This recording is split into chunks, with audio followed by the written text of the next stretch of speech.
നവഗ്രഹം ചാനലിലേക്ക് എല്ലാവർക്കും സ്വാഗതം. ദേവി മഹാത്മ്യത്തിലെ 4-ാം അധ്യായമാണ് ഇനി വായിക്കുന്നത്. 3-ാം അധ്യായവും 4-ാം അധ്യായവും നമ്മൾ വായിച്ചു. മഹിഷാസുര സൈന്യവധവും മഹിഷാസുരവധവുമായിരുന്നു വായിച്ചത്. ഇനി നമ്മൾ വായിക്കുന്നത് ചക്രാധികൃത ദേവീസ്തുതിയാണ്. മഹിഷാസുരനെയും മഹിഷാസുരൻ്റെ ഫലവാന്മാരായ ആസുര സൈന്യത്തെയും ദേവി വധിച്ചപ്പോൾ അതിൽ സന്തുഷ്ടനായി തീർന്ന ദൈവഗണങ്ങൾ ദേവിയെ സ്തുതിക്കുന്നതാണ് ഈ 4-ാം അധ്യായത്തിൽ പറയുന്നത്. സകല ദേവഗണങ്ങളുടെയും ശക്തി സമൂഹത്താൽ ഉണ്ടായ ശരീരത്തോടു കൂടിയ യാതൃദേവി ആത്മശക്തി കൊണ്ട് ഈ ജഗത്ത് മുഴുവൻ സൃഷ്ടിച്ചുവോ സകല ദേവന്മാരാലും സകല മഹർഷിമാരാലും പൂജിക്കപ്പെടുവാൻ യോഗ്യയായ ആ ചണ്ഡികാദേവിയെ ഞങ്ങൾ ഭക്തിയോടുകൂടി നമസ്കരിക്കുന്നു. ആ ദേവി ഞങ്ങൾക്ക് മംഗളങ്ങളെ ചെയ്യട്ടെ. യാതൃദേവിയുടെ നിസ്തുല്യമായ മഹാത്മ്യവും സാമർഥ്യവും മുഴുവനും വർണ്ണിക്കുന്നതിന് ബ്രഹ്മാവും സർവ ഐശ്വര്യ സമ്പന്നനായ വിഷ്ണുവും പരമേശ്വരനും മതിയാകുകയില്ല എന്നുള്ളത് പ്രസിദ്ധമാകുന്നു. ആ ചണ്ഡികാദേവി സകല പ്രപഞ്ചത്തെയും പരിപാലിക്കുന്നതിനാലും അശുഭങ്ങളിൽ നിന്നുണ്ടാകുന്ന ഭയത്തിൻ്റെ നാശത്തിനായും മനസ്സു വയ്ക്കട്ടെ. യാതൃദേവി സ്വയമേ പുണ്യവാന്മാരുടെ ഭവനത്തിൽ ശ്രീയായും പാപികളുടെ ഭവനങ്ങളിൽ അലക്ഷ്മിയായും വിദ്വാൻമാരുടെ ഹൃദയങ്ങളിൽ ബുദ്ധിയായും സത്തുക്കളുടെ ഹൃദയങ്ങളിൽ ആസ്തിക ബുദ്ധിയായും സൽകുലജാതന്മാരുടെ ഹൃദയങ്ങളിൽ ലജ്ജയായും ഭവിക്കുന്നുവോ ആ നിന്തിരുവടിയെ ഞങ്ങൾ നമസ്കരിക്കുന്നു. അലയോ ദേവി, നിന്തിരുവടി ഈ ജഗത്തിനെ നല്ലവണ്ണം രക്ഷിച്ചാലും. അലയോ ദേവി, സകല അസുര ദേവഗണാദികളിലുള്ള വിചാരിക്കുവാൻ പാടില്ലാത്തതായ നിന്തിരുവടിയുടെ ഈ രൂപത്തെയും അധികമായി അസുരനാശത്തെ ചെയ്യുന്ന നിന്തിരുവടിയുടെ ഉത്കൃഷ്ട പരാക്രമത്തെയും യുദ്ധങ്ങളിൽ നിന്തിരുവടിയുടെ അത്യുത്കൃഷ്ടങ്ങളായ വീരകർമ്മങ്ങളെയും ഞങ്ങൾ എങ്ങനെ വർണ്ണിക്കുന്നു? നിന്തിരുവടി സത്വരജ തമോ ഗുണങ്ങളോട് കൂടിയവളാണെങ്കിലും സകല ജഗത്തുക്കൾക്കും മൂലകാരണമാകുന്നു. എങ്കിലും രാഗാദി ദോഷങ്ങളാൽ വിഷയീകരിക്കപ്പെടുന്നില്ല. നിന്തിരുവടി വിഷ്ണു രുദ്രാദികളാലും അറിയപ്പെടാത്തവളാകുന്നു. സർവത്തിനും ആശ്രയമായിട്ടുള്ളവളാണ്. ഈ സത്ജഗത്തും നിന്തിരുവടിയുടെ അംശമായി ഭവിച്ചതാകുന്നു. എങ്കിലും നിന്തിരുവടി 6 വിധ വികാരങ്ങളോട് കൂടാത്തവളാണ്. എന്തുകൊണ്ടെന്നാൽ ആത്മാവിന് ജീവഭാവത്തെ ഉണ്ടാക്കുന്ന മൂലപ്രകൃതി നിന്തിരുവടിയാകുന്നു. അല്ലയോ ദേവി, യാതൊരു സ്വാഹായുടെ സംയമാക്കും വണ്ണമുള്ള ഉച്ചാരണം കൊണ്ട് സകല യജ്ഞങ്ങളിലും സമസ്താസുര സമൂഹവും തൃപ്തിയെ പ്രാപിക്കുന്നുവോ ആ പ്രസിദ്ധയായ സ്വാഹ നിന്തിരുവടിയാകുന്നു. പിതൃഗണത്തിന് തൃപ്തിക്ക് ഹേതുവും നിന്തിരുവടി തന്നെ.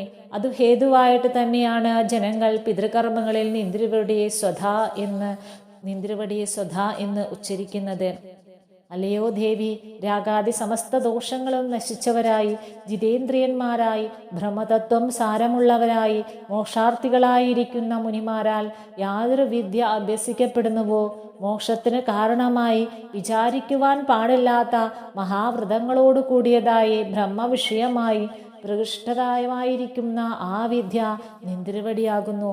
അല്ലയോ ദേവി, ശബ്ദബ്രഹ്മസ്വരൂപിണിയും എല്ലാ പരിശുദ്ധങ്ങളായ ഹൃദ്യജസ്സുകൾക്കും ഉത്ഗീതം കൊണ്ട് രമ്യങ്ങളായ പാദങ്ങളുടെ പാടത്തോടു കൂടിയ സാമങ്ങൾക്കും ആശ്രയവും നിന്തിരുവടിയാകുന്നു. ഐശ്വര്യാദി സമ്പന്നയായ നിന്തിരുവടി വേദത്രയ രൂപയാകുന്നു. സംസാര പ്രവർത്തനത്തിനായിക്കൊണ്ടുള്ള കൃഷ്യാതിരൂപയും സർവോത്തമയും സകല ജഗത്തുക്കളുടെയും പീഡനാശിനിയും നിന്തിരുവടി തന്നെ.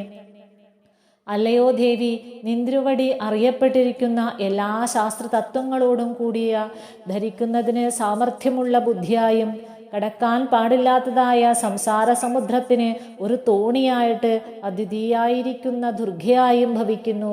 വിഷ്ണുവിൻ്റെ മാറിടത്തിൽ വസിക്കുന്ന ലക്ഷ്മി ദേവിയും ചന്ദ്രശേഖരനെ പരമേശ്വരനിലിരിക്കുന്ന പാർവതി ദേവിയും നിന്തിരുവടി തന്നെ. പുഞ്ചിരിയോടു കൂടിയതായും പരിശുദ്ധമായും പൂർണ്ണചന്ദ്രബിംബസമാനമായും ഉത്തമ കനക കാന്തിയോടു കൂടിയതായും മനോഹരമായും ഇരിക്കുന്ന നിന്തിരുവടിയുടെ മുഖം ജഗന്മോഹനമായി സർവോത്കർഷണേന പ്രവർത്തിക്കുന്നു. അപ്രകാരമായിരുന്നിട്ടും നിന്തിരുവടിയുടെ മുഖകമലങ്ങളെ കണ്ടിട്ട് അതിവേഗത്തിൽ കോപത്തോടു കൂടിയവനായ മഹിഷാസുരൻ പ്രഹരിച്ചു. ഇത് അത്യാശ്ചര്യമാകുന്നു. അല്ലയോ ദേവി, കോപത്തോടു കൂടിയതും വളഞ്ഞ പുരികത്തോടു കൂടിക്കൊണ്ട് ഭയങ്കരവും ഉദിച്ചുയരുന്ന രക്തവർണ്ണമുള്ള ചന്ദ്രബിംബത്തിൻ്റെ ശോഭയോടു കൂടിയതുമായ നിന്തിരുവടിയുടെ മുഖത്തെ കണ്ടിട്ടും മഹിഷാസുരൻ ഉടനെ പ്രാണങ്ങളെ ഉപേക്ഷിക്കാത്തത് അത്യാശ്ചര്യം തന്നെ. എന്തുകൊണ്ടെന്നാൽ കോപിച്ചിരിക്കുന്ന അന്ധനെ കണ്ടാൽ ആരെ കൊണ്ട് ജീവിക്കാൻ കഴിയും? അല്ലയോ ദേവി, പ്രസന്നയായി ഭവിച്ചാലും നിന്തിരുവടി പ്രസാദിച്ചാൽ ഉടനെ കുലാഭിവൃദ്ധി ഉണ്ടാകുന്നു. കോപിച്ചാൽ തൽക്ഷണം വംശനാശം വരുത്തുകയും ചെയ്യുന്നു. ഇത് മഹിഷാസുരന്റെ വലുതായ സൈന്യം നശിച്ചതിൽ നിന്ന് ഞങ്ങൾക്ക് ഇപ്പോൾ തന്നെ അറിയാനിടയായി. അല്ലയോ ദേവി, എല്ലായ്പ്പോഴും അഭിവൃദ്ധിയെ കൊടുക്കുന്ന നിന്തിരുവടി ചിലർക്ക് പ്രസന്നയായി ഭവിക്കുന്നുവോ? ലോകത്തിൽ സജ്ജനസമ്മതന്മാരും ധനികന്മാരും കീർത്തിമാന്മാരും ക്ഷയിക്കാത്ത ധർമാദി പുരുഷാർത്ഥങ്ങളോടു കൂടിയവരും പുണ്യവാന്മാരും വിനീതന്മാരായ പുത്രഭൃത്യ കളത്രത്തോടു കൂടിയവരും അവർ തന്നെയാകുന്നു. അല്ലയോ ദേവി, നിന്തിരുവടിയുടെ പ്രസാദം ഹേതുവായിട്ട് പുണ്യവാനായ പുരുഷൻ ദിവസം പ്രതി 60 നാഴികയും അത്യാദരവോടുകൂടി സമസ്തങ്ങളായ ധർമ്മം കൊണ്ട് പ്രാപിക്കപ്പെടേണ്ടവനായിരിക്കുന്ന ബ്രഹ്മാജ്ഞാതി കർമ്മങ്ങളെ ചെയ്യുന്നു.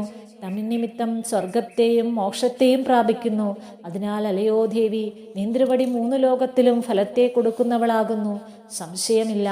അല്ലയോ ദേവി, സങ്കടത്തിൽ നിന്തിരുവടിയെ സ്മരിച്ചാൽ സകല ജന്തുക്കളുടെയും ഭയത്തെ നശിപ്പിക്കുന്നു. ഭയമില്ലാത്തവരാൽ സ്മരിക്കപ്പെട്ടാൽ ഏറ്റവും ശുഭയായ ബുദ്ധിയെ കൊടുക്കുന്നു. ദാരിദ്ര്യ ദുഃഖഭയത്തെ നശിപ്പിക്കുന്ന അല്ലയോ ദേവി, സർവപ്രാണികൾക്കും ഉപകാരം ചെയ്യുന്നതിന് എല്ലായ്പ്പോഴും അലിഞ്ഞ മനസ്സോടുകൂടിയവൾ നിന്തിരുവടിയല്ലാതെ വേറെ ആരാണ്? അല്ലയോ ദേവി, ഈ മഹിഷാസുരാദികൾ ഹനിക്കപ്പെട്ടിട്ട് ലോകം സുഖത്തെ പ്രാപിക്കട്ടെ. അപ്രകാരം കുഷ്ഠാദി മഹാവ്യാധി പ്രധാനമായ നരകത്തിനായിക്കൊണ്ട് വളരെക്കാലം ഇവർ പാപം ചെയ്യാതിരിക്കട്ടെ. ഈ അസുരന്മാർ യുദ്ധത്തിൽ മരിച്ചിട്ട് സ്വർഗത്തെ പ്രാപിക്കട്ടെ. നിന്തിരുവടി ഇങ്ങനെ വിചാരിച്ചിട്ട് ശത്രുക്കളെ ഹനിക്കുന്നു, നിശ്ചയം. അല്ലയോ ദേവി, നിന്തിരുവടിക്ക് ദർശനമാത്രയിൽ തന്നെ സകല അസുരന്മാരെയും ഭസ്മമാക്കി ചെയ്യുവാൻ കഴിയുമായിരുന്നിരിക്കെ അങ്ങനെ ചെയ്യാതെ അവരിൽ ആയുധത്തെ പ്രയോഗിക്കുന്നത് ശത്രുക്കളും ആയുധമേറ്റ് ശുദ്ധരായി സ്വർഗാദി ലോകങ്ങളെ പ്രാപിക്കട്ടെ എന്നുള്ള നിന്തിരുവടിയുടെ അനുഗ്രഹബുദ്ധി ആ ശത്രുക്കളിലും കൂടി ഭവിക്കുന്നത് കൊണ്ടാകുന്നു, നിശ്ചയം. അല്ലയോ ദേവി, നിന്തിരുവടിയുടെ ഉഗ്രങ്ങളായ വാളിൻ്റെ കാന്തി സമൂഹങ്ങളുടെ എല്ലാ ദിക്കിലുമുള്ള പ്രസരിപ്പ് കൊണ്ടും അപ്രകാരം തന്നെ ശോഗ്ലാഗ്രങ്ങളുടെ കാന്തി സമൂഹം കൊണ്ടും അസുരന്മാരുടെ കണ്ണുകൾ പൊട്ടിപ്പോകാതിരിക്കുന്നത് ചന്ദ്രക്കലയോടുകൂടിയ നിന്തിരുവടിയുടെ മുഖത്തെ അവർ ദർശിച്ച് കൊണ്ടായിരിക്കും. അല്ലയോ ദേവി, നിന്തിരുവടിയുടെ സ്വാഭാവികമായ ഗുണം ദുർജനങ്ങളുടെ ചേഷ്ടകളെ ഇല്ലാതാക്കുന്നതും അതുപോലെ തന്നെ നിന്തിരുവടിയുടെ ഈ രൂപം മനസ്സുകൊണ്ട് വിചാരിക്കുവാൻ കൂടി പാടില്ലാത്തതും മറ്റു മനോഹര വസ്തുക്കളോട് സാമ്യമില്ലാത്തതും നിന്തിരുവടിയുടെ വീര്യം അസുരന്മാരുടെ ഘാതകവുമാകുന്നു.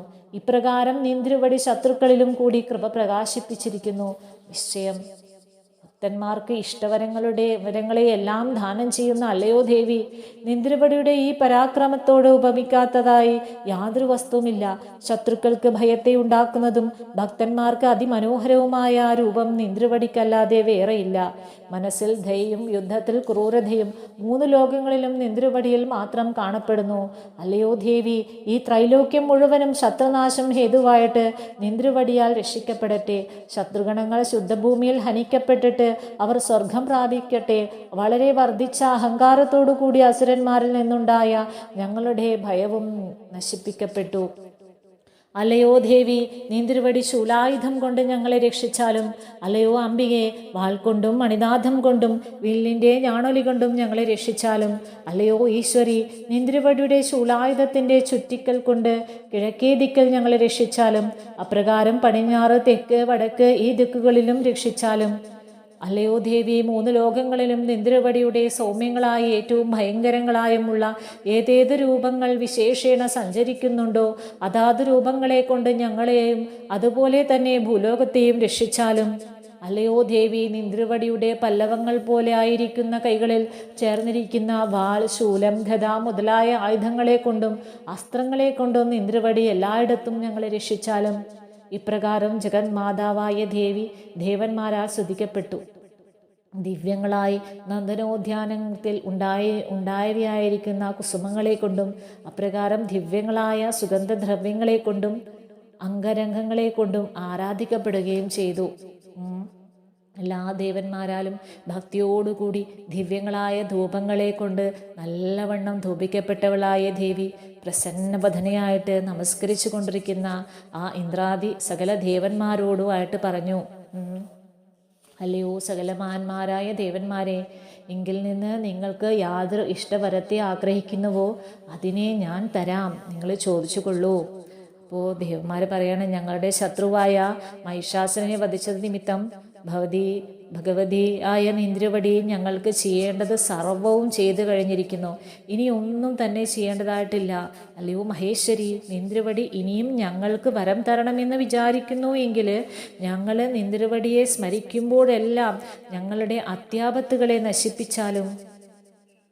അല്ലയോ പ്രസന്നവദനയായ ലോകമാതാവേ, ഈ സ്തോത്രങ്ങളെ കൊണ്ട് നിന്ദ്രവടിയെ സ്തുതിക്കുന്ന മനുഷ്യന് ഞങ്ങളിൽ പ്രസന്നയായിരിക്കുന്ന നിന്ദ്രവടി ജ്ഞാനം, സമൃദ്ധി, ഐശ്വര്യം ഇവളോട് കൂടിയ ധനധാരാദി സമ്പത്തുക്കളുടെ അഭിവൃദ്ധിയെ കൊടുത്ത് സദാ ഭവിച്ചാലും. അപ്പോൾ ദേവി പറഞ്ഞു, അപ്രകാരം ഭവിക്കട്ടെ എന്ന് പറഞ്ഞു. അതൊക്കെ സാധിക്കട്ടെ, ഒക്കെ ഞാൻ നോക്കിക്കൊള്ളാം എന്ന് പറഞ്ഞു. ഇത്രയാണ് 4-ാം അധ്യായത്തിൽ പറയുന്നത്. ഇതിൽ ദേവീസ്തുതി മാത്രമാണുള്ളത്. ഇനി നമുക്ക് ഇതിൻ്റെ ശ്ലോകങ്ങളിലേക്ക് പോകാം.